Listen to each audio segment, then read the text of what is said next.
De momento no puede asistir más gente a los cultos. ¿Así? Es increíble, ¿no? Tener que decir a la gente que no pueden venir a los cultos, ¿no? Pero es lo que toca. Y confiamos de que el Señor nos ayude a todos a entender que esta es la realidad en la que estamos viviendo actualmente y que no podemos hacer otra cosa. Amén, hermanos. Pido por favor a los hermanos desde ya, a los que están aquí y a los que nos están viendo también, que estén orando para que el Señor nos ayude y nos dé mucha sabiduría y sobre todo mucha fuerza para poder cumplir con todos los compromisos. El cambio horario va a ser brutal. El vuelo ya solamente dura 12 horas y solamente tenemos un día para adaptarnos al nuevo horario y a partir del siguiente día prácticamente ya estamos atendiendo a gente y pastores y muchísima gente que va a venir de todas partes. Así es que pedimos oración para que el Señor nos ayude y todo salga bien y dirigido por Él y podamos pues cumplir con los compromisos que tenemos en ese país.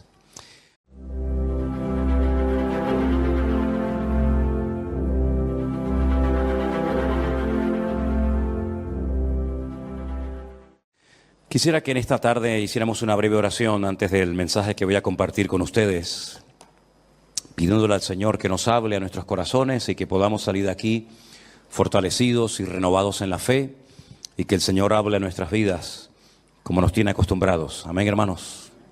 Señor, te damos muchas gracias por esta oportunidad, por este privilegio tan hermoso que nos estás dando de poder disfrutar de este tiempo aquí en tu presencia.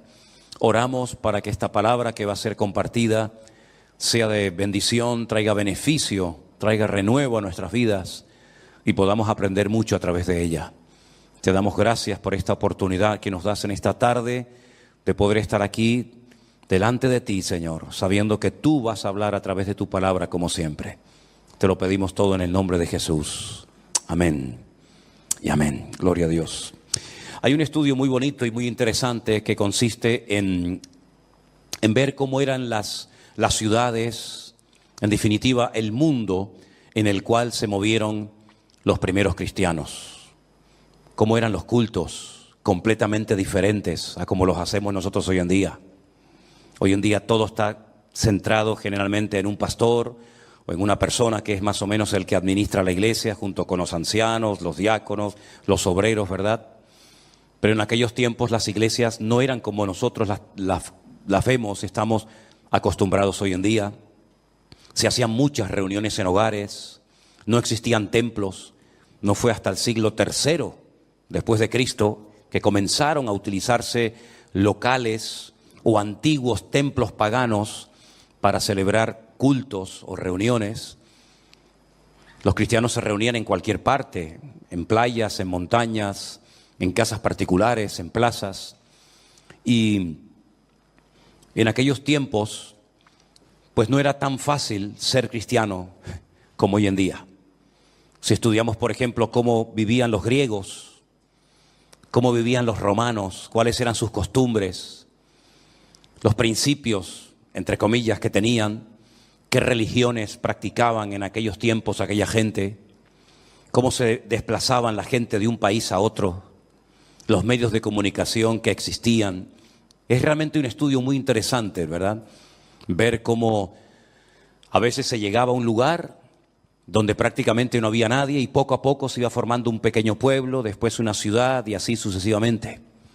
Pero hay una ciudad que yo la llamo la Gomorra, la Sodoma y Gomorra de los tiempos apostólicos o de los tiempos del apóstol Pablo. Y es sin lugar a dudas la ciudad de Corinto.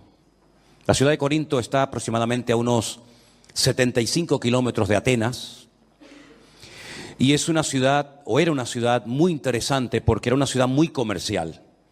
Habían construido un pequeño canal, ¿verdad?, que unía una parte del mar con otra y era un lugar frecuentado por muchísimos comerciantes. Y como estos comerciantes eran de diferentes nacionalidades y tenían diferentes costumbres religiosas, pues toda la ciudad de Corinto estaba plagada de templos paganos. Allí se adoraba a todo. La ciudad de Corinto tenía una acrópolis. La palabra acrópolis es ciudad elevada. Era algo muy común en aquella época.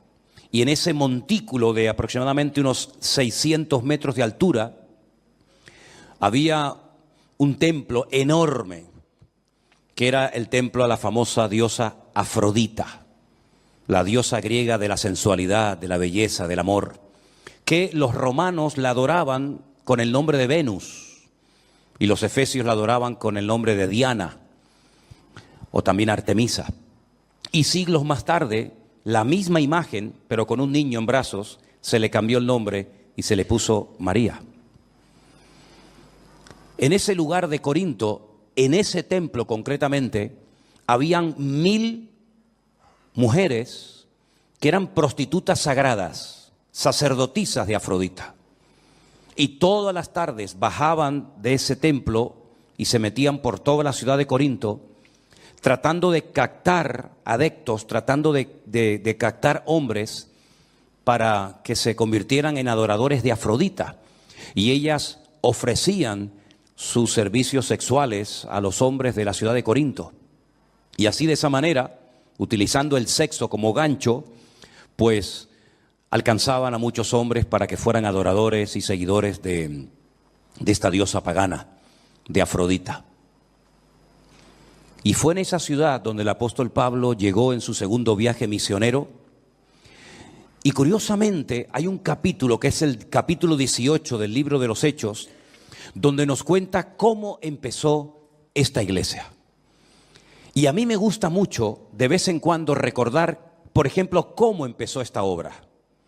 Cómo empezamos esta iglesia aquí hace 20 años, cómo después de unos años empezamos a trabajar en el puerto de Veracruz y surgió otra iglesia, cómo estuvimos unos años trabajando, por ejemplo, en Bolivia, en Santa Cruz de la Sierra, con docenas y docenas y docenas de niños a los cuales atendíamos cada día dándoles de comer, cómo después de unos años nos fuimos a Malindi, a Kenia, a África, y allí construimos una casa.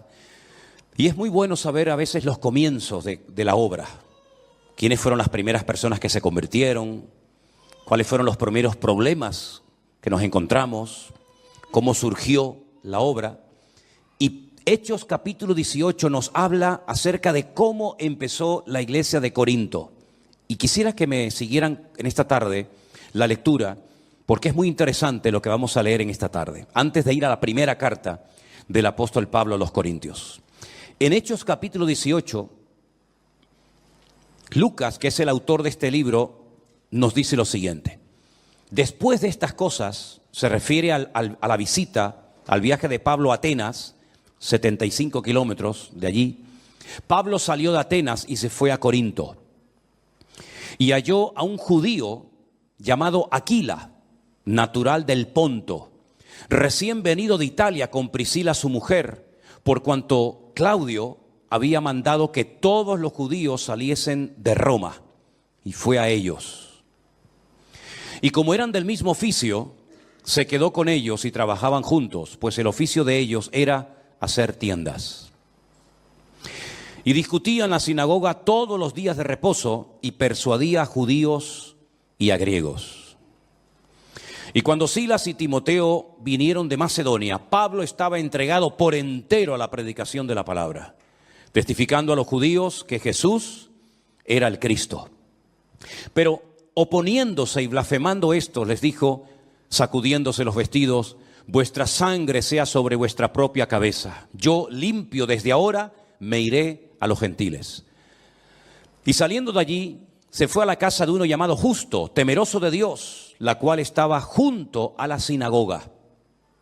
Y Crispo, el principal de la sinagoga, creyó en el Señor con toda su casa, y muchos de los corintios, oyendo, creían y eran bautizados. Entonces el Señor dijo a Pablo en visión de noche: no temas, sino habla y no calles, porque yo estoy contigo, y ninguno pondrá sobre ti la mano para hacerte mal, porque yo tengo mucho pueblo en esta ciudad. Se detuvo allí 1 año y 6 meses, enseñándoles la palabra de Dios. Pero siendo Galión procónsul de Acaya, los judíos se levantaron de común acuerdo contra Pablo y le llevaron al tribunal, diciendo: este persuade a hombres a honrar a Dios contra la ley. Y al comenzar Pablo a hablar, Galión le dijo a los judíos: Si fuera algún agravio o algún crimen enorme, oh judíos, conforme a derecho, yo os toleraría. Pero si son cuestiones de palabras y de nombres y de vuestra ley, vedlo vosotros, porque yo no quiero ser juez de estas cosas. Y los echó del tribunal. Entonces los griegos, apoderándose de Sóstenes, principal de la sinagoga, le golpeaban delante del tribunal, pero a Galión nada le daba de ello. Entonces los griegos, apoderándose de Sóstenes, principal de los hermanos, apoderándose de principal de la sinagoga, le golpeaban delante del tribunal, pero a Galión nada le daba de ello. Versículo 18 dice así: Mas Pablo, habiéndose detenido aún muchos días allí, después de despedir a los hermanos, navegó a Siria, y con él Priscila y Aquila, habiéndose rapado la cabeza en Cencrea, porque tenía hecho un voto. Llegó a Éfeso y los dejó allí, y entrando en la sinagoga discutía con los judíos, los cuales le rogaban que se quedase con ellos por más tiempo, mas no accedió, sino que se despidió de ellos diciendo: es necesario que en todo caso yo guarde en Jerusalén la fiesta que viene, pero otra vez volveré a vosotros si Dios quiere. Y zarpó de Éfeso. 18 meses ininterrumpidos estuvo el apóstol Pablo en esta ciudad de Corinto. Allí conoció a Priscila, Aquila, un matrimonio que le apoyó muchísimo durante su ministerio, y después, como hemos leído, vino Timoteo y también Silas, y estas personas junto con él y probablemente otros más le ayudaron a fundar la iglesia de Corinto. La iglesia de Corinto tenía muchas particularidades. No fue una iglesia fácil. Como 3 o 4 años después de haber estado trabajando allí, le llega un informe al apóstol Pablo diciéndole que la iglesia está llena de problemas. Muchos hermanos se habían peleado los unos con los otros, se habían formado distintos grupos, y la iglesia estaba realmente siendo afectada por el mundo. En vez de ellos afectar al mundo y a la sociedad corrompida de Corinto, estaba ocurriendo más bien todo lo contrario. La atmósfera espiritual, el ambiente de la ciudad de Corinto, una ciudad de una promiscuidad sexual brutal, una ciudad de carnalidad. Fíjense hasta qué punto que en las obras de teatro de la comedia griega, cuando se quería utilizar la palabra borracho, no se utilizaba directamente la palabra borracho, sino que se decía: este es un corintio, porque era sinónimo de una persona atrapada y dominada por el alcohol. Era una ciudad pervertida, ya digo, era la Sodoma y Gomorra del Nuevo Testamento. Y allí el apóstol Pablo se afincó durante 18 largos meses para predicar la palabra de Dios, y nació esta iglesia. Y ya digo, como 3 o 4 años más tarde le escribe una primera carta donde él responde a una serie de preguntas que los hermanos le están haciendo. Por ejemplo, en el capítulo 7 de Primera de Corintios le están haciendo preguntas acerca del matrimonio. Le dicen a Pablo: bueno, y si mi marido no es convertido y yo sí lo soy, ¿qué hago? ¿Me separo? ¿Me divorcio? ¿Sigo con él? Entonces Pablo, en el capítulo 7 de Primera de Corintios, le da instrucciones concretas y específicas a las mujeres que tienen maridos inconversos, o a los maridos que tienen esposas inconversas y que además tenían hijos.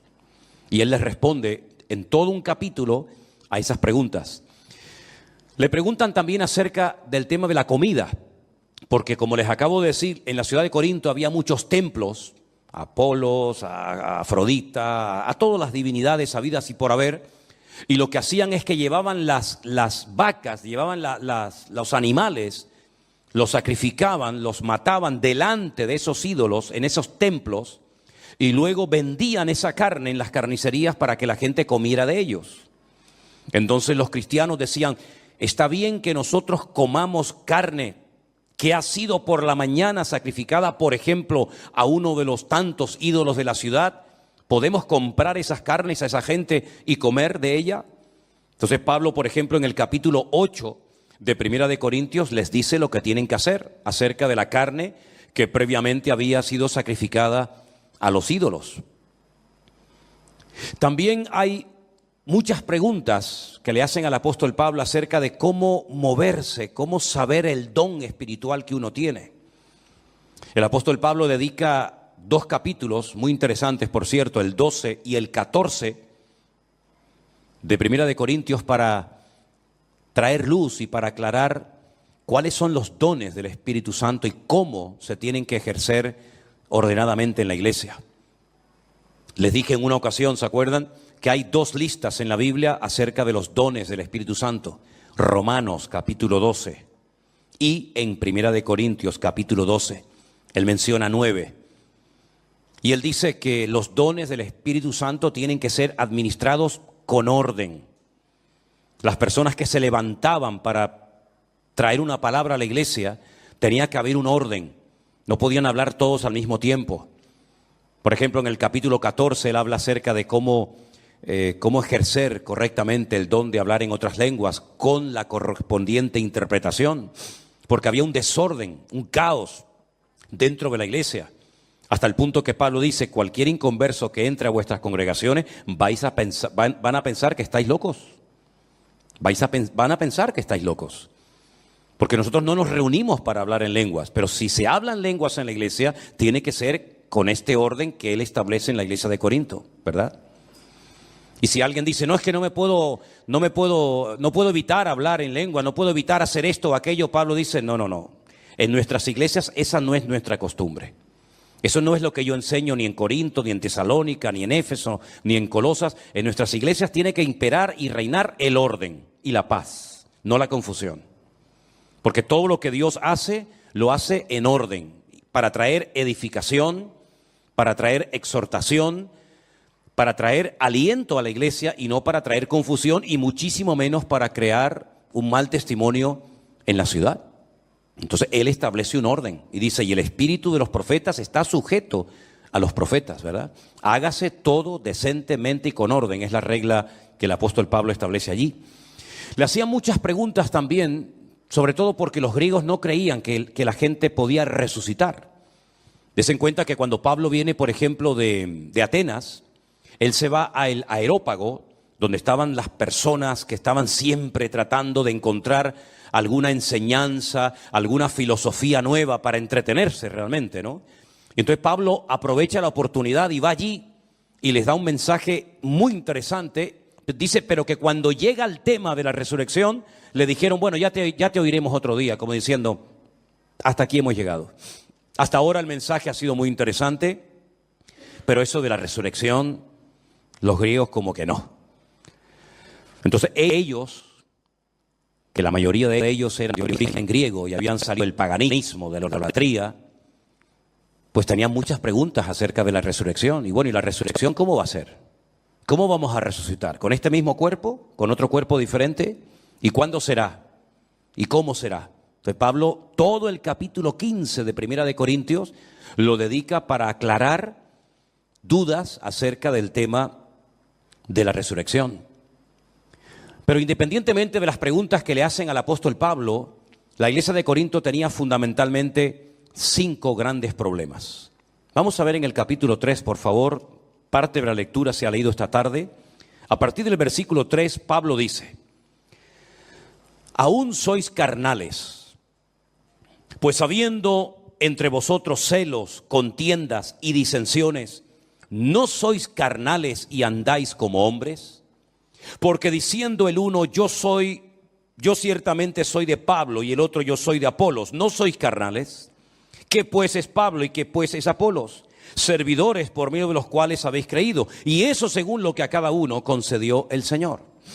Pablo no va a tolerar bajo ningún concepto que la iglesia internamente se divida en grupos, unos a favor de unos, otros a favor de otro, en contra de otro, sino que Pablo dice: mira, el Señor a mí me utilizó para sembrar la iglesia en la ciudad, y después vinieron otros ministerios, como por ejemplo el de Apolos, que vino a regar la semilla que yo había plantado, pero ni él ni yo somos lo más importante, porque al fin y al cabo el que está dando el crecimiento es el Señor, y la gloria y la honra no se la damos a los hombres, sino se la damos solamente a nuestro Dios, ¿verdad? Y ese era un problema que había en la iglesia de Corinto, que había grupos. Parecía una sola iglesia, pero realmente eran muchas iglesias dentro de una misma iglesia. Las divisiones internas, Pablo no quería bajo ningún concepto que se produjeran, porque eso lo único que trae es problemas divisiones y, por supuesto, mal testimonio. Y el Señor no se mueve en el caos. El Señor no se mueve en el desorden. Nuestro Dios es un Dios de orden. Y desde el primer libro de la Biblia hasta el último libro de la Biblia, vemos este principio fundamental de Dios. Dios se mueve en el orden. Todo lo que usted haga que no esté en orden, no esperes que Dios te respalde. No esperes que Dios te bendiga. No esperes que Dios, si me permiten, haga la vista gorda, diciendo, bueno, no pasa nada. No, Dios es un Dios de orden. Lo mostró en Génesis 1 en la creación, lo mostró en la familia, lo mostró en la construcción del tabernáculo, lo mostró en la organización de las 12 tribus de Israel, lo mostró en la familia, lo mostró absolutamente en todo y por supuesto también en la iglesia. Si nuestras vidas no están en orden, difícilmente estarás con la bendición de Dios, porque Dios no se mueve, repito, en el caos, en el desorden y en las divisiones. Amén, hermanos. Ese era un gran problema que tenía la iglesia de Corinto y es un problema que tienen muchas iglesias hoy en día, que están divididas por falta de enseñanza, por falta de madurez, por falta de crecimiento, fijándose en los hombres en vez de fijándose en Dios. Esa es una de las cosas que queremos desde el primer día que pisemos México, cuando Dios nos permita llegar allí, dejar bien claro que la gloria y la honra se la tenemos que dar única y exclusivamente al Señor. Y del hombre yo no espero nada, pero de mi Dios lo espero absolutamente todo. Y hay de aquellos que pongan su mirada en los hombres, porque lo único que se van a llevar son desilusiones. Otro problema que había en la iglesia, que se menciona en el capítulo 5, es incesto. En el capítulo 5, a partir del verso 1, dice, se oye que hay entre vosotros fornicación. Y tal fornicación cual ni aún se nombra entre los gentiles, tanto que alguno tiene la mujer de su padre. Esto dice, a pesar de la corrupción y de la promiscuidad sexual de la ciudad de Corinto, esto no era algo que se practicaba en aquel tiempo. Que un hijo tuviera relaciones sexuales con la mujer de su padre, con su madrastra. Y este hombre venía a la iglesia y se congregaba como uno más. Y cuando a Pablo le informan de esto, dice, ustedes están envanecidos. ¿No deberíais más bien haberos lamentado para que fuese quitado de medio de vosotros el que cometió tal acción? Ciertamente yo, como ausente en cuerpo, pero presente en espíritu, ya como presente juzgado al que tal cosa ha hecho. En el nombre de nuestro Señor Jesucristo, reuníos vosotros y mi espíritu con el poder del Señor Jesucristo, y el tal sea entregado a Satanás para la destrucción de la carne, a fin de que el espíritu sea salvo en el día del Señor Jesús.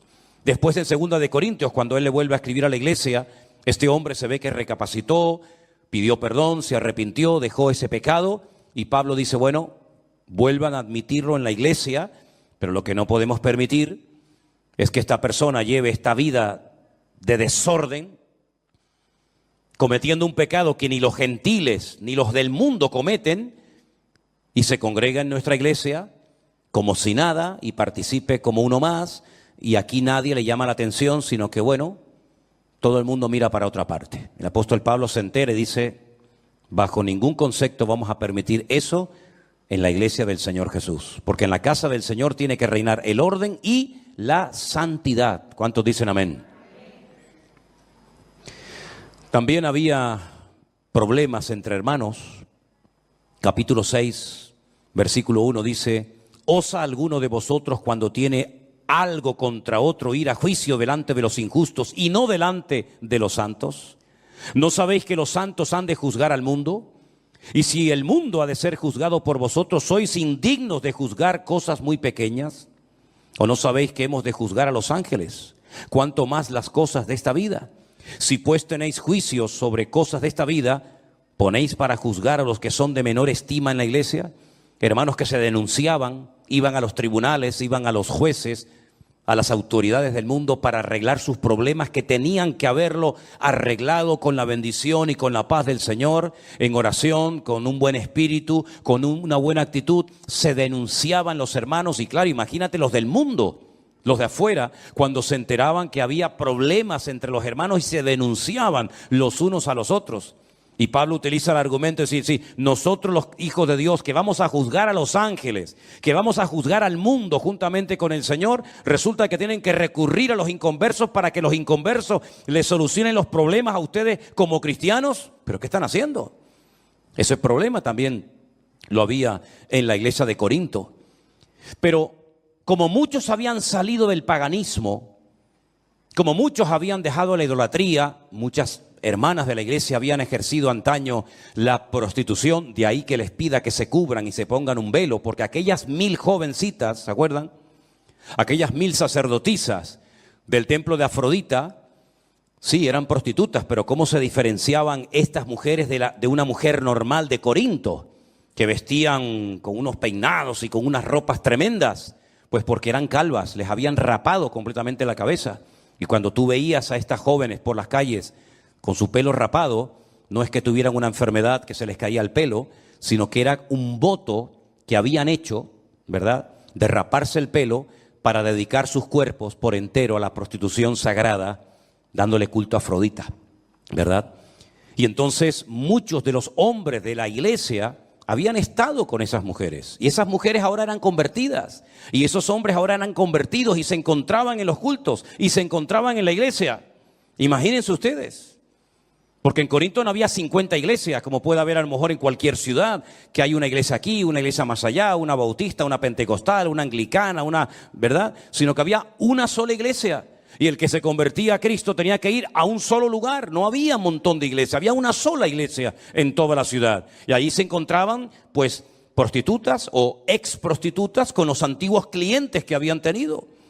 Y entonces había que poner orden dentro de la iglesia y enseñarles a los miembros a vivir esa vida nueva que ahora tenían en Cristo.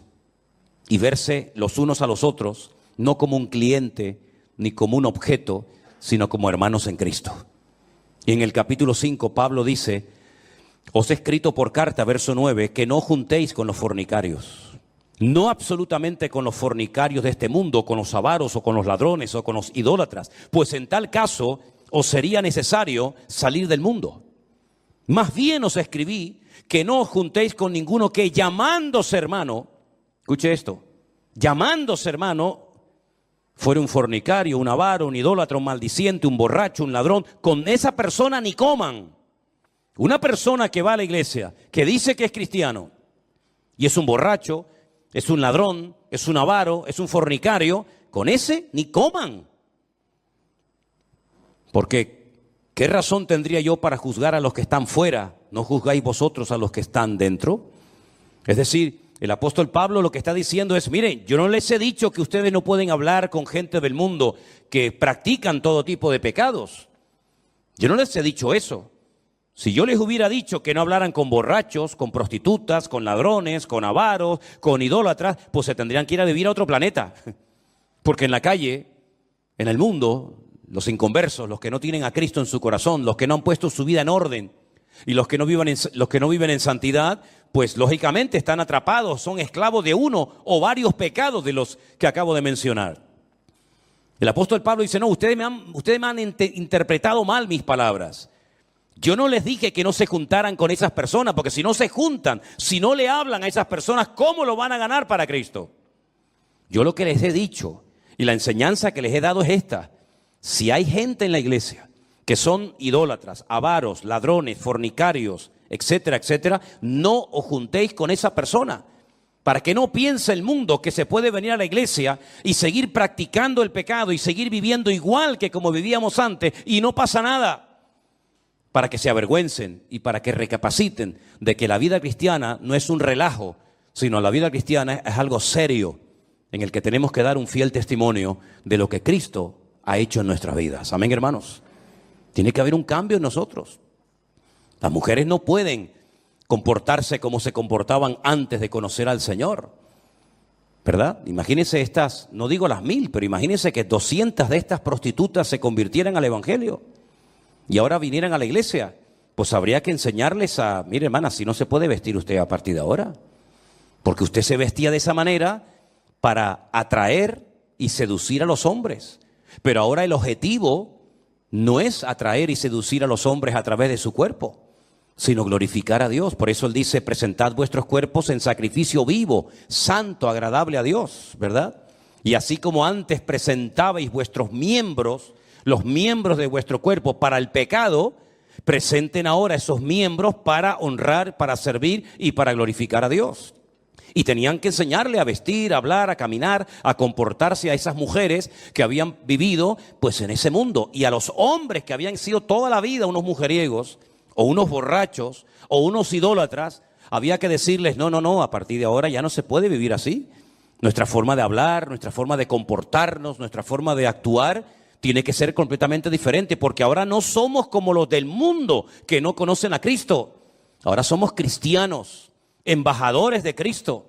Y nuestra imagen, la imagen que tenemos que proyectar, no es la de una mujer sensual o un hombre sensual, una persona que utiliza, digamos, los atributos de su cuerpo para seducir a nadie. No, nada más lejos de la realidad.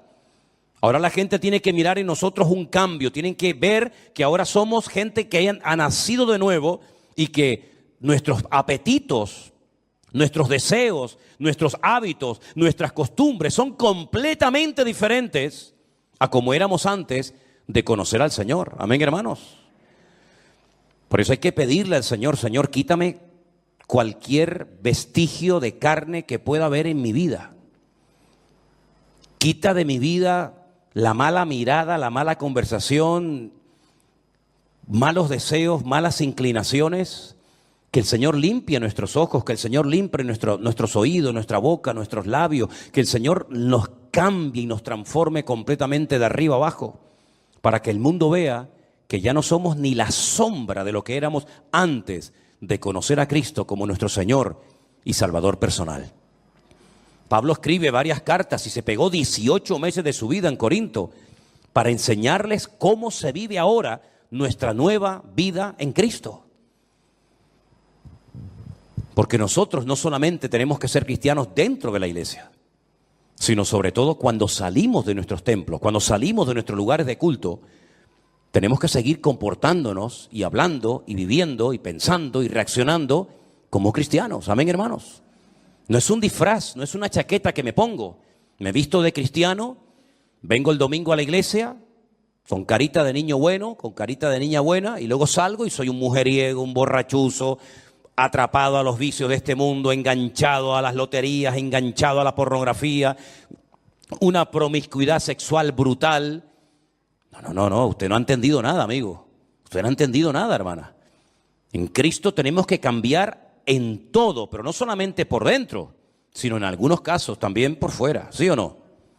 Y eso es lo que al mundo le va a sorprender si, oye, este hombre, esta mujer habla, se comporta de una forma diferente cuando esta persona yo lo conozco de toda la vida y fue así, pero ahora es otra persona y gloria a Dios si comienzan a decir las personas que te conocían, oye, no te conozco, no eres ni la sombra de lo que eras. Y entonces le vas a decir, el motivo por el que soy otra persona es porque Cristo vive en mí, porque Él ha cambiado mi vida y ahora mi vida está para darle honra y gloria al Señor y no para atraer la atención hacia mi persona. Esto no se aprende en 2 días. Imagínese que usted haya sido una persona atrapada a todo tipo de juegos. Esta gente que se pega horas y horas y horas jugando en una maquinita y echando monedas y monedas y monedas, y ahora de repente dice que te has convertido. ¿Tú crees que de la noche a la mañana se te va a ir el deseo? Bueno, en algunos casos sí, pero en otros casos no. Y vas a tener que pedirle a Dios que te ayude a organizar tu economía, que antes cobrabas y tenías un montón de dinero y a la semana estabas sin un duro, sin un céntimo. Y ahora tienes que pedirle al Señor, ayúdame a administrar para que yo incluso pueda ayudar a otras personas. Tal vez antes de conocer a Cristo te vestías de una manera que en vez de cubrirte lo que hacías que te descubrías, lo que llevabas en tu corazón. Pues a lo mejor habrá ciertas prendas que habrá de decir, yo esto no me lo puedo volver a poner otra vez. Porque entonces lo que estoy haciendo es el mismo perro pero con distinto collar. Y ahora lo que quiero es dar gloria a Dios y glorificar al Señor, ¿sí o no?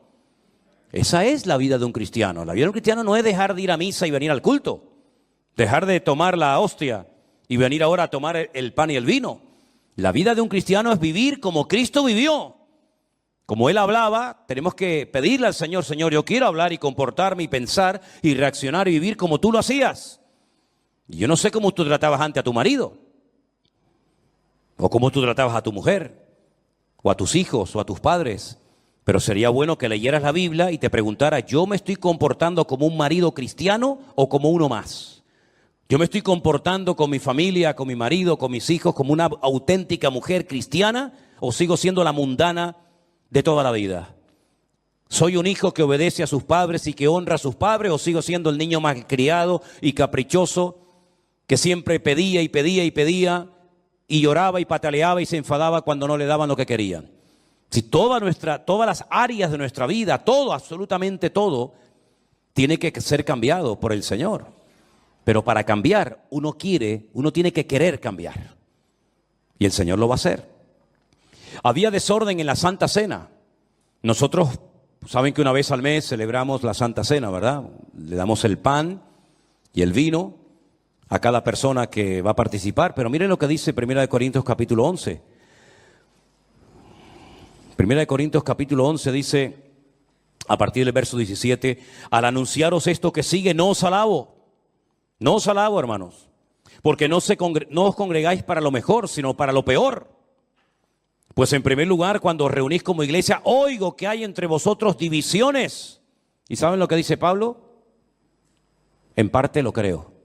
Pablo no dice, no, esto no puede ser, imposible. Imposible que mis hermanos de la iglesia de Corinto estén divididos. Imposible. No, él dice, lo creo. Conociéndoles yo a ustedes, en parte yo creo que hay divisiones en la iglesia. Porque es preciso, versículo 19, que entre vosotros haya disensiones para que se hagan manifiestos entre vosotros los que son aprobados. Cuando pues os reunís vosotros, esto no es comer la cena del Señor. Porque al comer, cada uno se adelanta a tomar su propia cena y uno tiene hambre y otro se embriaga. Pues ¿qué? ¿No tenéis casas en las que podáis comer y beber? ¿O menospreciáis la iglesia de Dios y avergonzáis a los que no tienen nada? ¿Qué os diré? ¿Os alabaré?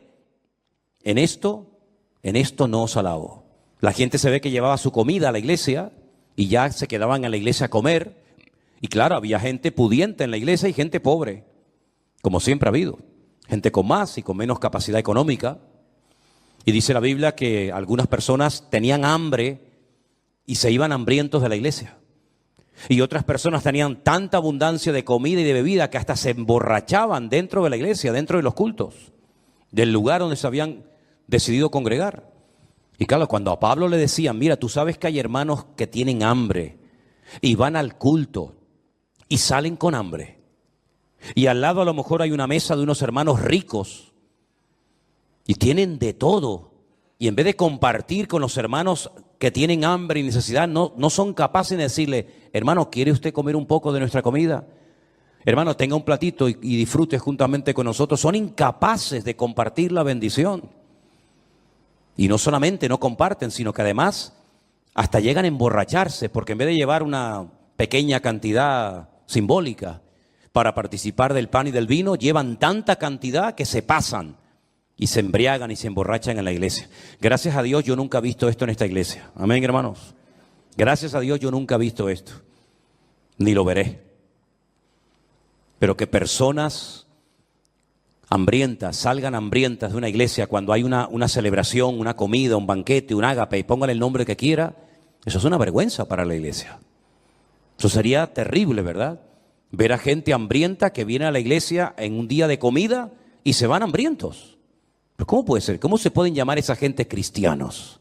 ¿Dónde está el amor de Cristo en esa familia, en esa persona que trae tanta comida, que le sobra, que después mucha de esa comida la va a tirar a la basura y un hermano, una familia al lado de ella o de él se fueran hambrientos de la iglesia? A Pablo todo esto lo ponía malo. A Pablo todo esto le traía dolor en el corazón y Pablo llegó a decir, por ustedes tengo tanto dolor, que se comparó a una mujer que está a punto de dar a luz. Fíjense los dolores que tenía Pablo por esta gente.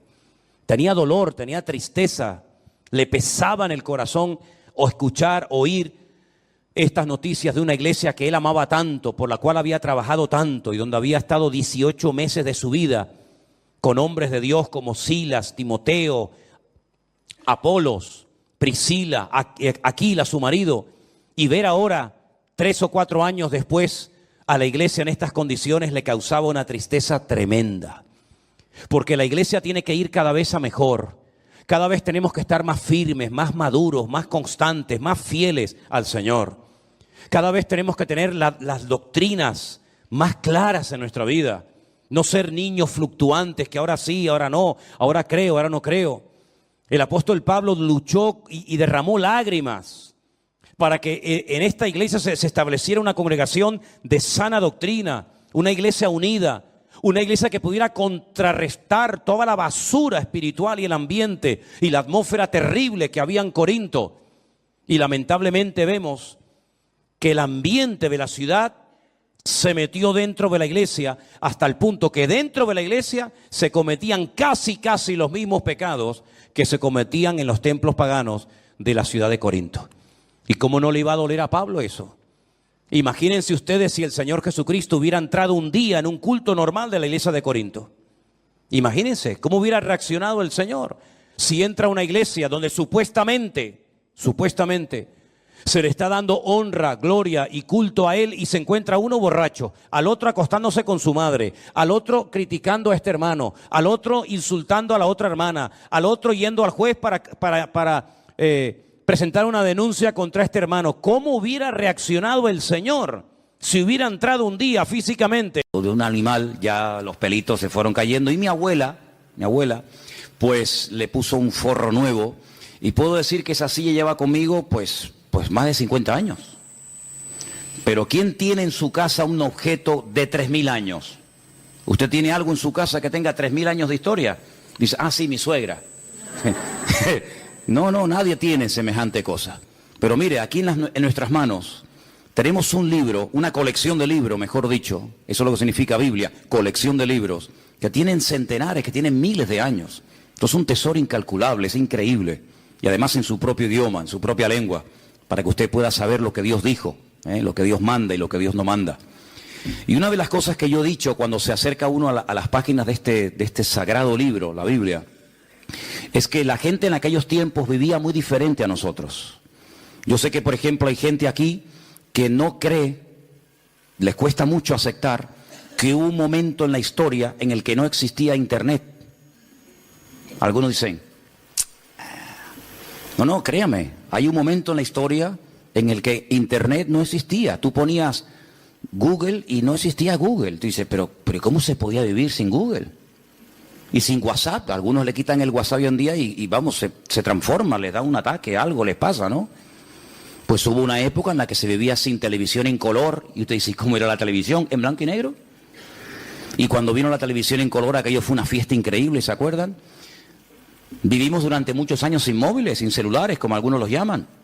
He dicho en varias ocasiones que cuando hace muchos años vimos a un señor en las Ramblas con una caja así de grande, que era la batería, y descolgaba el teléfono, nos quedamos así mirando, diciendo, ¿y este de dónde salió? Entonces, los tiempos han cambiado de una forma tremenda, pero tremenda. Y en los tiempos de la Biblia, la gente no vivía afanada por llegar a fin de mes, sino la gente vivía pensando en cómo terminar ese día. Se vivía el día a día. Por eso el pasaje que vamos a leer ahora refleja y explica muy bien que la bendición de Dios se prometía para el día a día. Hoy en día estamos acostumbrados a planificar el mes, ¿no? Cobramos el sueldo, cobran el sueldo y dicen, bueno, esto para el teléfono móvil, esto para la luz, esto para el agua, esto para los gastos de no sé qué, y se planifica el mes. Eso no existía, esa no era la mentalidad de aquellos tiempos. La mentalidad era vivir el día a día. Basta a cada día su propio afán o su propio mal, dice otra versión, ¿verdad? Y el pan nuestro de cada día, dánoslo hoy.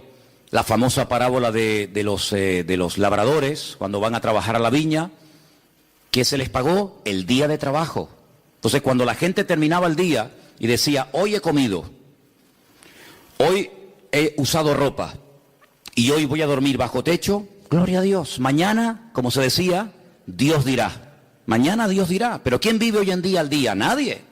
La gente enseguida planifica y la gente hace planes y bueno, el verano que viene me voy a ir de vacaciones a tal sitio o dentro de 3 meses y por eso están las agendas y por eso hay tantas historias. Pero en la Biblia no era así. En la Biblia era vivir el día a día, desde que salía el sol hasta que se ocultaba el sol y ya está.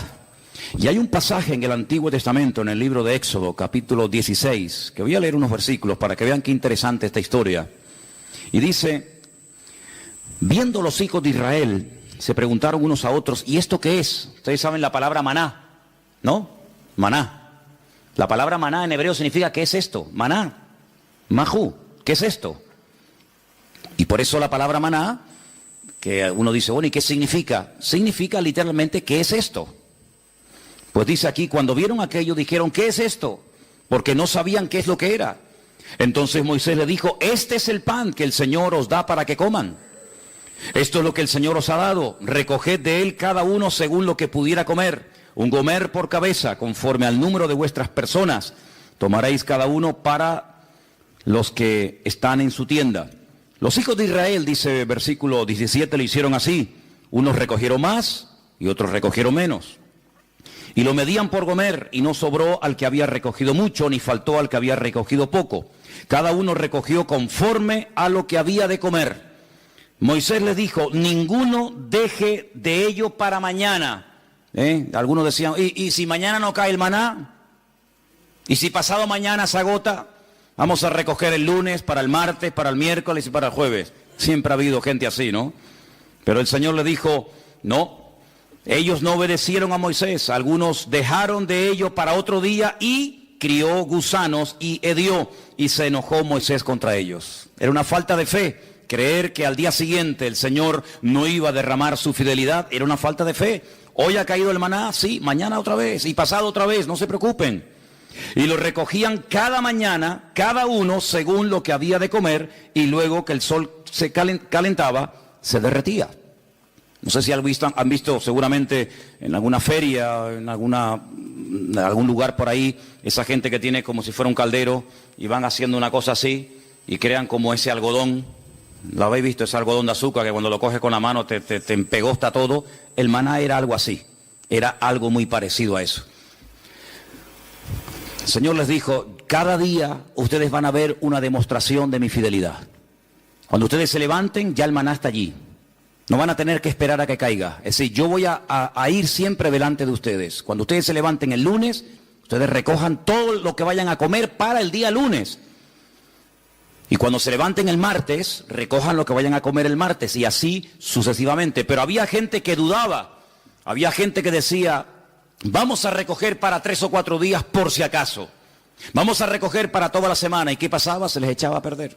Porque el Señor les estaba enseñando al pueblo en el desierto depender cada día de la bendición y de la fidelidad del Señor. Parece como que eso ya no forma parte de nuestro estilo de vida. Pero así es como deberíamos realmente vivir los creyentes.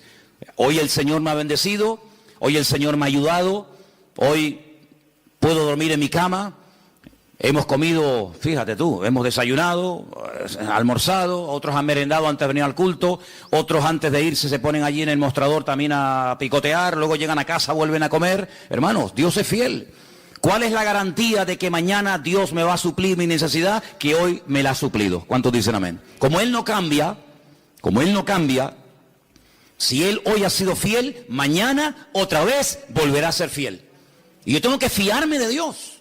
Yo tengo que depender del Señor, no de mes a mes, sino como dice la Biblia, el pan nuestro de cada día, dánoslo hoy. ¿Cuántos de los que están aquí hoy han comido?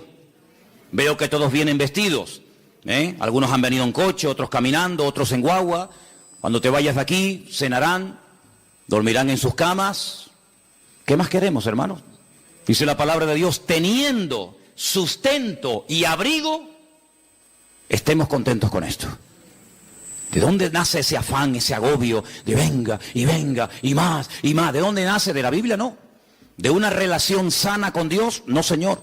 El cristiano sano, el cristiano que tiene una fe sana, completa, una fe coherente, una fe bíblica, no tiene que caer en ese afán, en ese agobio, en ese estrés, y la deuda, y no sé qué, y esto y lo otro. No, así no vivimos, así no tenemos que vivir los hijos de Dios.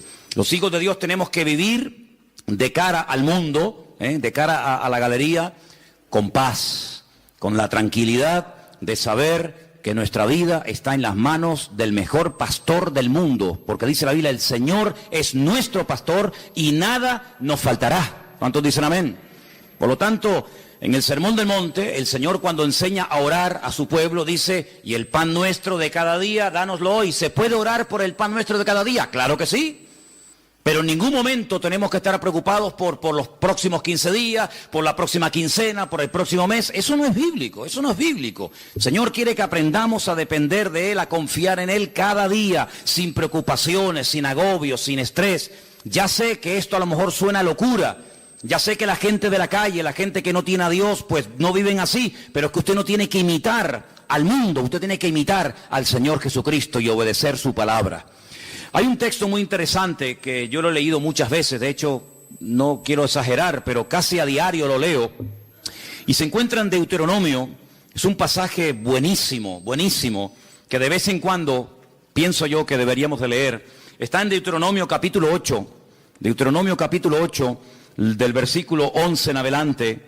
Es buenísimo este pasaje, de verdad que es una bendición de Dios el poder tener esto en nuestras manos.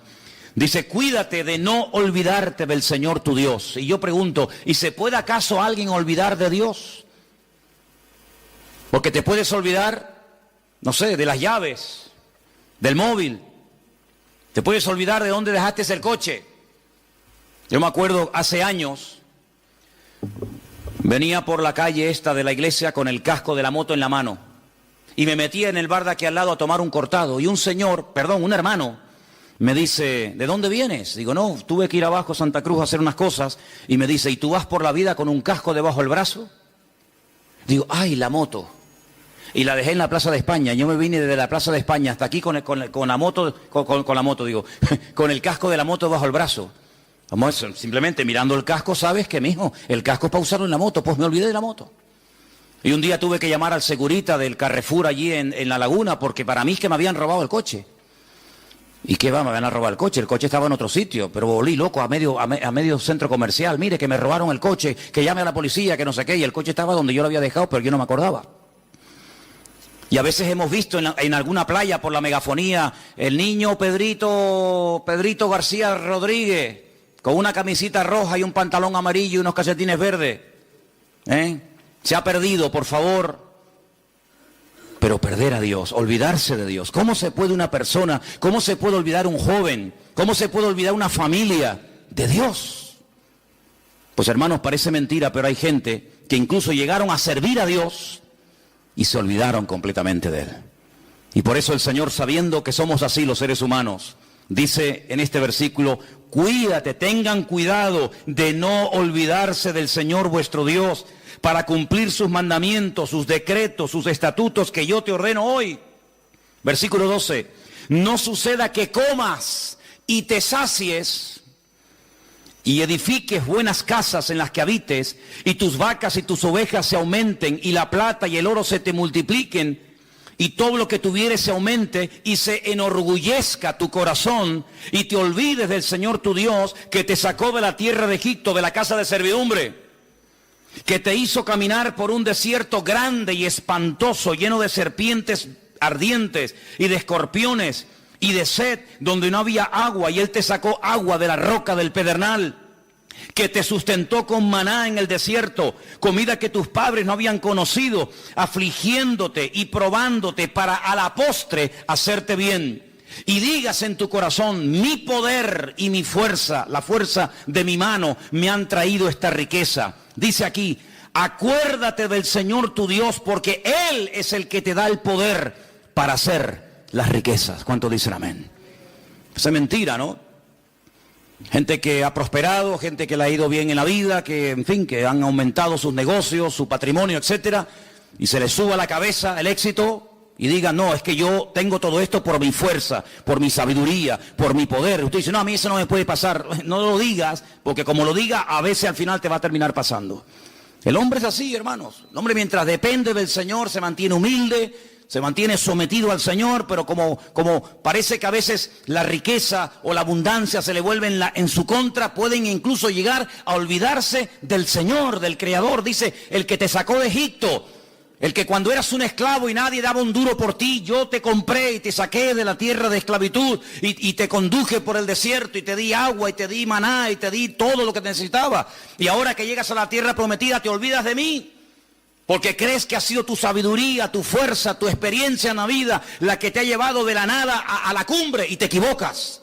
Ten mucho cuidado y guarda tu corazón, dice la Biblia. Porque soy yo el que te da la sabiduría, soy yo el que te da el poder para hacer las riquezas. Y cuando el Señor le da a uno sabiduría para hacer negocios, y cuando el Señor le da sabiduría para hacer algo, aunque te salga bien el negocio, lo que has comprado, lo que has hecho, no te olvides siempre de darle la gloria y la honra al Señor. ¿Cuántos dicen amén? Así que tengamos cuidado, ¿verdad? Porque son más los que se han perdido, los que se han enfriado y se han apartado de los caminos del Señor en la abundancia que en la escasez. Parece mentira, pero así ha ocurrido muchísimas veces, ¿no? Así que estamos viendo a la luz de la palabra de Dios cómo hay que depender cada día de Él. Ahora, vivimos en un mundo, como dije la semana pasada, rodeado de mentiras y de mentirosos. Esa es la cruda realidad. Vivimos en un mundo en donde los principios y los valores están al revés. Dice la Escritura que llegaría un momento en la historia de la humanidad, y yo creo que ya hemos llegado, en el que a lo malo te lo presentarían como lo bueno. Y lo que es bueno y decente de toda la vida, te lo presentarían como algo malo. Y uno dice, pero ¿cómo puede ser eso? ¿Cómo puede ser que la decencia, la fidelidad, el ser honesto, el vivir la verdad, el ser sincero esté mal visto y parece que le vaya mejor al ladrón, al sinvergüenza, al que roba, al que miente, al que engaña? ¿Cómo puede ser eso? ¿Cómo puede ser que personas por no pagar a lo mejor una pequeña cantidad le embarguen lo que tienen, y personas que han robado millones se estén pegando la gran vida y salgan en televisión y viajen por aquí y compren por allá? ¿Cómo puede ser eso? Bueno, son los últimos tiempos. Tiempos en los que a lo dulce lo presentarían como salado y a lo salado como dulce, dice la Biblia. Ahora, hay dos versículos que aparentemente son contradictorios. Y curiosamente, tanto uno como otro los escribió la misma persona. Por ejemplo, hay un versículo que todo cristiano, yo creo, no, da igual a la iglesia que asista o a la denominación a la que pertenezca, yo creo que hay un versículo que todos los cristianos se lo saben de memoria. Y si no, vamos a comprobarlo. Juan 3:16. ¿Qué dice? Díganlo fuerte. Uy, no. A ver si me vais a dejar en... Que esto lo están viendo miles de personas ahora mismo en el mundo entero, ¿eh? Decirlo fuerte, a ver qué dice. Porque de tal manera amó Dios al mundo que ha dado a su Hijo unigénito para que todo aquel que crea en Él no se pierda, mas tenga vida eterna. ¿Qué dice la Biblia que Dios hizo? Dios amó. ¿A quién? Al mundo. Dígalo fuerte. Dios amó al mundo. Otra vez. Dios amó al mundo. Ahora explíqueme esto. No améis al mundo ni las cosas que están en el mundo. ¿En qué quedamos? Juan 3:16 dice, Dios amó al mundo. Y primera de Juan capítulo 2 verso 15 dice, no améis al mundo ni las cosas que están en el mundo. ¿Cómo es que la Biblia dice que Dios amó al mundo y a mí se me prohíbe amar al mundo? Hay que explicarlo, porque en la Biblia no hay contradicciones. Hay gente que dice, es que la Biblia es un libro lleno de contradicciones. Y yo le digo, cuando usted me muestre una, nos sentamos y hablamos. La Biblia no tiene contradicciones. El problema es que muchas veces no se puede terminar de traducir exactamente, porque nosotros tenemos una sola palabra para la palabra mundo. Como para la palabra amor, tenemos una sola palabra, no hay 4 o 5 palabras para amor. Amor hay una sola palabra, no hay más. En griego hay 3 o 4 palabras y en hebreo ni le cuento. Y en griego, incluso en hebreo, para la palabra tierra, planeta, mundo, etcétera, hay un montón de palabras y depende a lo que se esté dirigiendo el autor, pues emplea un término o emplea otra, pero en español nada más tenemos una sola palabra, ¿verdad? Cuando estamos leyendo Juan 3:16, dice que de tal manera, de tal magnitud, con tal fuerza, amó Dios al mundo. Ahí está haciendo referencia a la raza humana, al hombre, a la humanidad. De tal manera Dios amó al hombre, a la raza humana, a los hombres, a las mujeres, a los blancos, a los negros, a los ricos, a los pobres, a los africanos, asiáticos, norteamericanos, latinos. De tal manera amó Dios a esa gente que dio a su Hijo unigénito al mundo, para que lo amaran y lo respetaran y creyeran en Él. Pero cuando vamos a Primera de Juan y encontramos otra vez la misma palabra, la palabra mundo, es la palabra cosmos. Y la palabra cosmos nos habla acerca de un estilo de vida, de unos principios, de unos valores que no son los nuestros. No son los nuestros. ¿Usted no ha oído alguna vez la expresión de decir, mira, di una mentira de estas piadosas? De hecho, incluso hasta cuando éramos católicos, se nos decía que había dos tipos de pecados. Bueno, se nos decía, no, se siguen diciendo. Pecados mortales y pecados veniales, ¿sí o no? Amigo. Es decir, que hay pecados que son graves delante de Dios y pecados que, bueno, que Dios hace la vista gorda, no pasa nada. Una mentirijilla de vez en cuando, para salir del paso, ¿sí o no? Eso se nos ha enseñado toda la vida.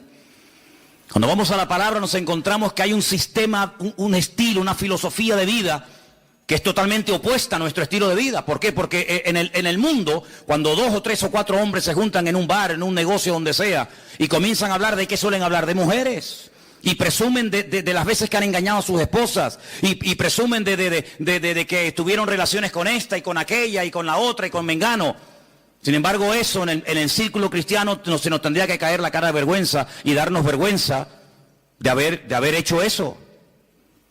Son puntos de referencia completamente diferentes. Y en el mundo es normal mentir, y en el mundo es robar, pues decir, mira, sí, y era no, o no, cuando era sí, o decir, ¿cuánto tienes? 5, y es mentira, tienes 10. En el mundo todo eso es normal.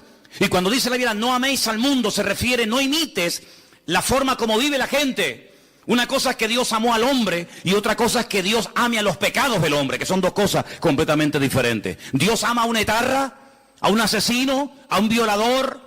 ¿Sí o no? Por supuesto que sí. ¿Faltaría más? Si no, madre mía. Pero eso quiere decir que Dios ama su estilo de vida. Eso quiere decir que Dios ama la mentira, el engaño, el soborno, el adulterio, la fornicación, la extorsión. No, Señor. Una cosa es que Dios ame a la persona y otra cosa es que Dios acepte y ame y tolere el estilo de vida de esa persona. No nos confundamos. Por eso dice la Biblia que cuando viene por ahí alguna persona que dice que yo soy cristiano, yo soy pastor, yo soy hijo de Dios, yo soy siervo de Cristo, yo soy esto, yo soy aquello, apóstol, como algunos van por ahí también diciendo, pues hermano, por su fruto los conoceréis. Y por eso dice la Biblia que hay que probar los espíritus, porque no todos los espíritus son de Dios. Y por eso encontramos en la Biblia falsos evangelistas, falsos pastores, falsos maestros, falsos apóstoles, etcétera, etcétera. ¿Por qué? Porque Dios ama a todo el mundo por igual, pero denuncia y no tolera el pecado y el desorden de nadie. ¿Cuántos dicen amén? Entonces no nos confundamos cuando dice que Dios amó al mundo, la raza humana, y cuando nos dice en Primera de Juan, capítulo 2, como hemos leído, que no tenemos que amar al mundo. Porque dicho sea de paso, el texto sigue diciendo, si alguno ama al mundo, es decir, el estilo de vida del mundo, la filosofía del mundo, los principios del mundo, el amor del Padre no está en él. Porque todo lo que hay en el mundo, y lo aglutina de esta forma, los deseos de la carne, los deseos de los ojos, la vanagloria de la vida, no provienen del Padre, sino del mundo. Y el mundo pasa, y sus deseos, pero el que hace la voluntad de Dios permanece para siempre. Si lo que hoy está mal visto, mañana estará bien visto. Y lo que mañana estará bien visto, hoy es un delito, un pecado. Por lo tanto, las modas cambian. Hace años en este país se obligaba a la gente a ir a las plazas públicas a ver cómo se torturaba a personas y cómo se les quemaba vivos y cómo se les crucificaba, y era normal. Y si retrocedemos en el tiempo, la gente pagaba dinero para ir a los coliseos, a los circos romanos, para ver cómo los animales devoraban a mujeres o a niños, mientras ardían como antorchas humanas, y era normal, era totalmente normal. Sin embargo, nos hemos dado cuenta de que cosas que antes eran normales o delitos, hoy en día, pues, han cambiado. Por eso nosotros no tenemos que dejarnos llevar por las modas de este mundo. sino tenemos que dejarnos llevar por los principios y valores eternos del Señor que están en su bendita palabra. ¿Cuántos dicen amén? Así que, amados hermanos, tenemos que partir de la base de que nosotros somos gente diferente, somos gente distinta, y hay algo con lo cual tenemos que estar claros en esto. Y yo les voy a contar parte de mi testimonio, porque creo que puede ser de ayuda a la hora de entender lo que quiero decir. Hay personas que llegaron al conocimiento de la verdad.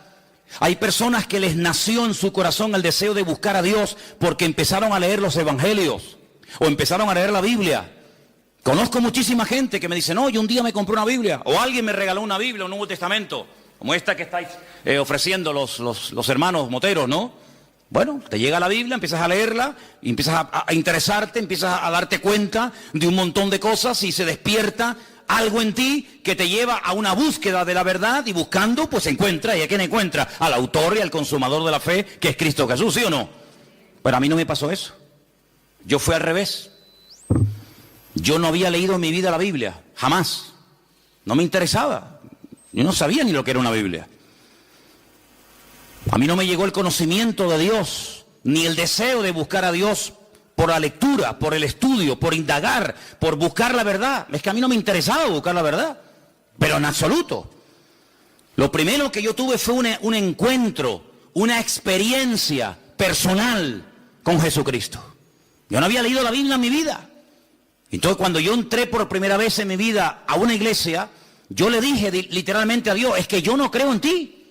Es que yo no creo en ustedes, yo no creo en pastores, ni en iglesia, ni en Biblia, ni en cura, yo no creo en nadie. Yo tenía un montón de problemas físicos, espirituales, de toda índole. Pero yo desafié a ese Dios del cual ese hombre estaba esa tarde predicando allí, y le dije, bueno, si tú existes, no es que dije, como tú existes, no. Si tú existes, ayúdame a salir de este infierno en el que yo estoy. Y cambia mi vida, y ayúdame, y libérame, etcétera, etcétera. Y Dios lo hizo. Y mucho tiempo después, o unos meses después, comencé a leer y a leer y a leer y a leer y a estudiar y a memorizar capítulos y capítulos de la Biblia. Y a través de la Biblia, pues claro, lógicamente fortalecí mi fe. Pero no fue primero la teoría y después la práctica. En mi caso fue al revés. Primero fue la experiencia, la práctica, y luego fue el conocimiento. Y por eso hay muchas personas que a veces titubean, porque claro, comenzaron a leer la palabra y después tuvieron una experiencia personal con Cristo.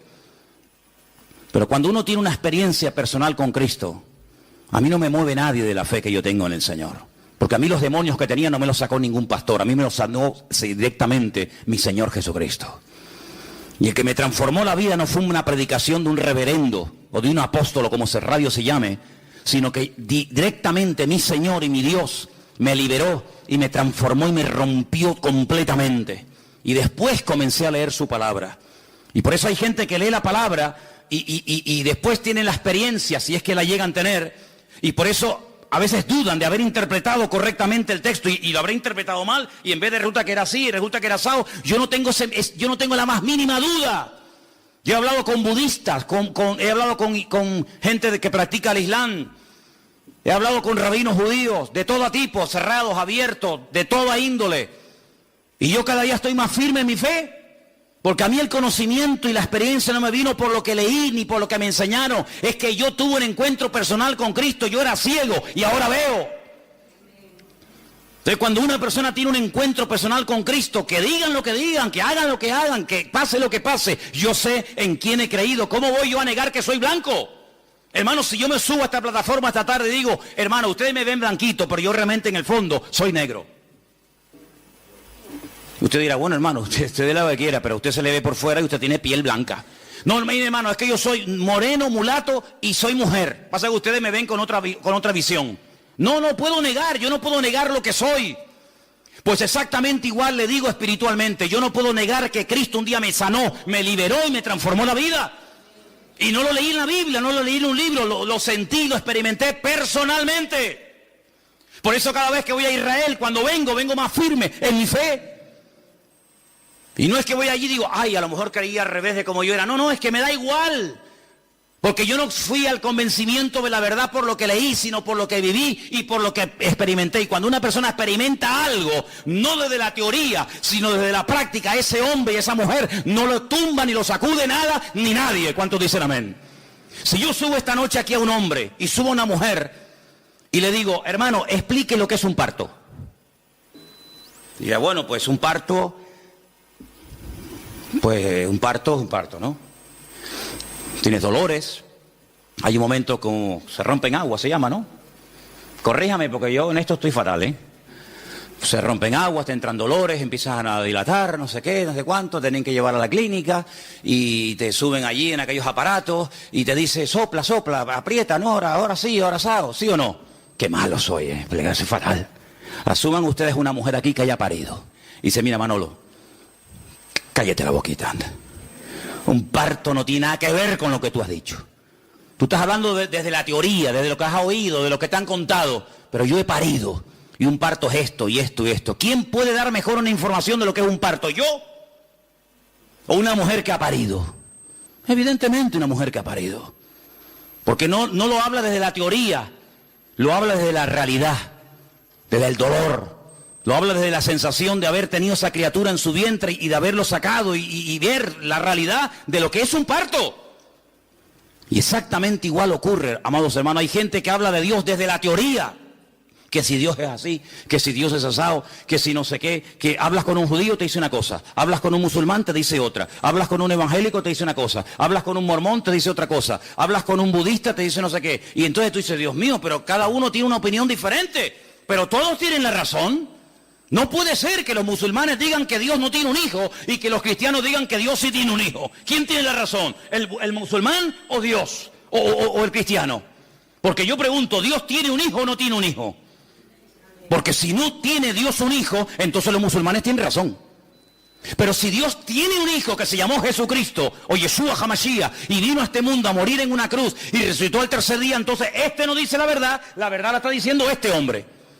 La pregunta que muchas veces me han dicho es ¿cómo es posible que un pueblo tan culto, tan sabio, tan preparado, personas que están todo el día desde que se levantan, créanme, desde que se levantan hasta que se acuesta, leen y leen y leen y leen y memorizan y aprenden y aprenden y aprenden, y me refiero al pueblo de Israel, ¿cómo es posible que ellos no crean que Jesucristo es el Hijo de Dios? Porque te explican otra cosa y te quedas con la boca abierta y te dicen arriba y abajo y el verbo, el ifil, el itpalel, el pual y te explican todas las conjugaciones del verbo. Pero cuando hablamos de Jesucristo no tienen ni idea. Y uno dice, ¿cómo es posible que nosotros que no hemos sido criados en este ambiente, por lo menos yo, tengamos las ideas más claras y podamos explicar no desde la teoría de un libro, sino de la experiencia personal, quién es y quién no es Jesucristo?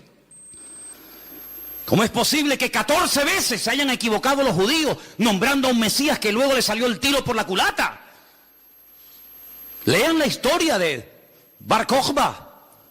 Una ruina trajo a Israel. ¿Quién lo apoyó? Uno de los rabinos más grandes en la historia de Israel, Rabí Akiva. Un hombre que fue capaz de morir torturado. Dice que mientras lo quemaban los romanos en el 100 y pico después de Cristo, con pinzas le arrancaron la piel. Y todos los trocitos de piel que le quedaban con un cepillo de púas, se la arrancaron.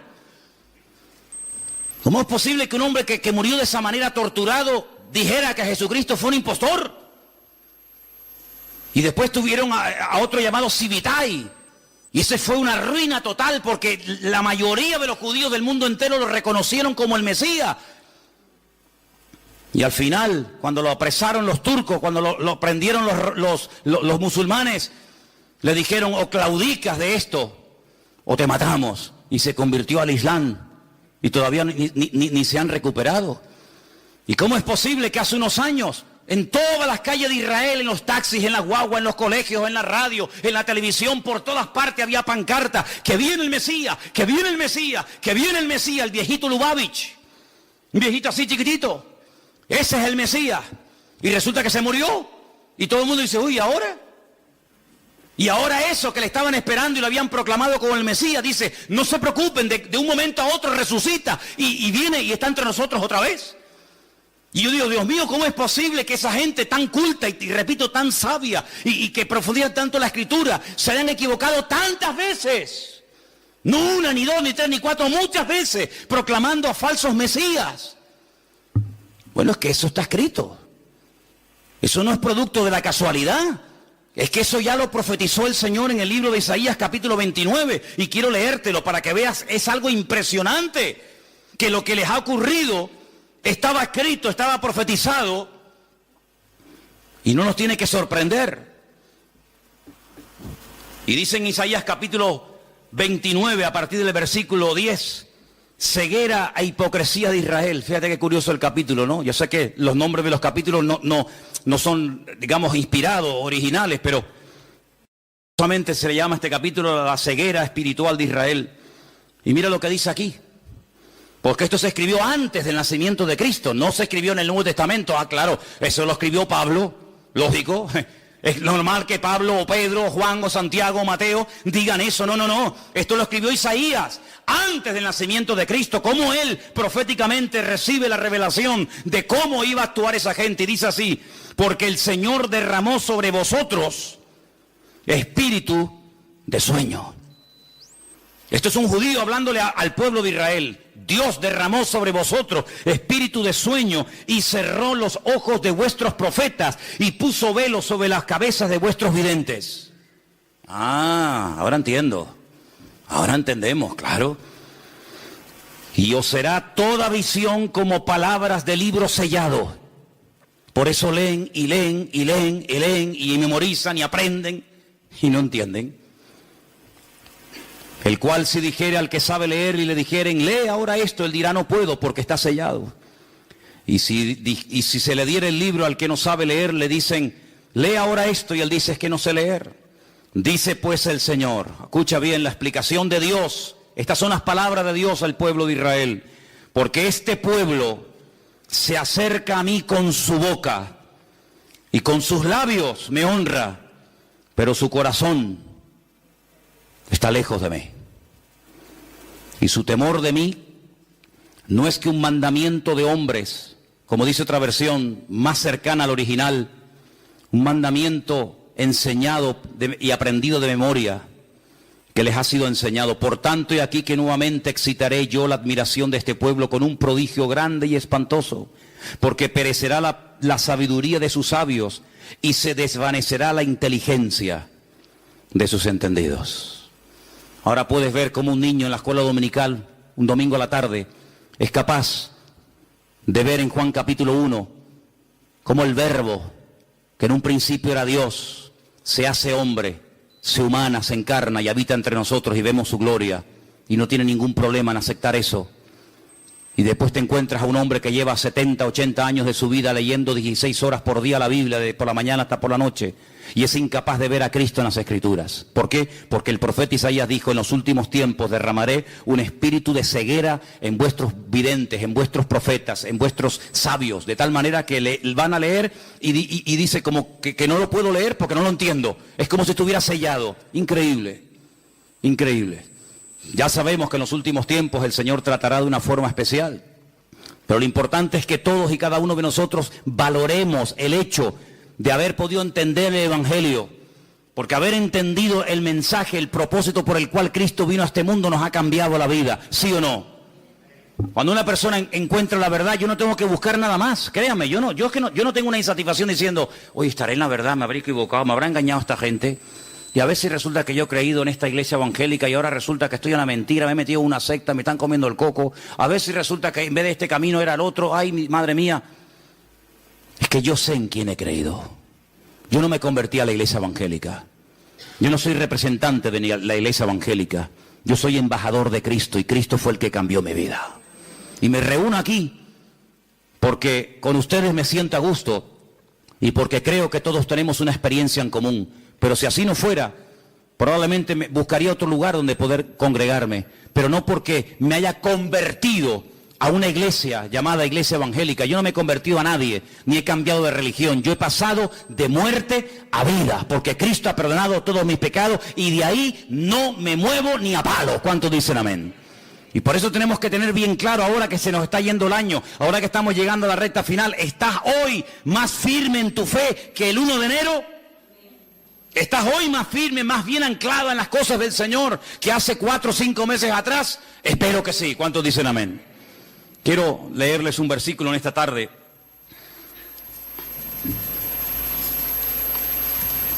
Y antes de buscar ese texto que se encuentra en Apocalipsis, en el capítulo 3, déjenme que les diga algo. Cuando uno empieza a leer la Biblia desde el principio, uno se va a dar cuenta de que cuando Adán y Eva pecaron, y ahora hablaremos un poquito de esa mujer también, quedaron desconectados del Señor, desconectados completamente.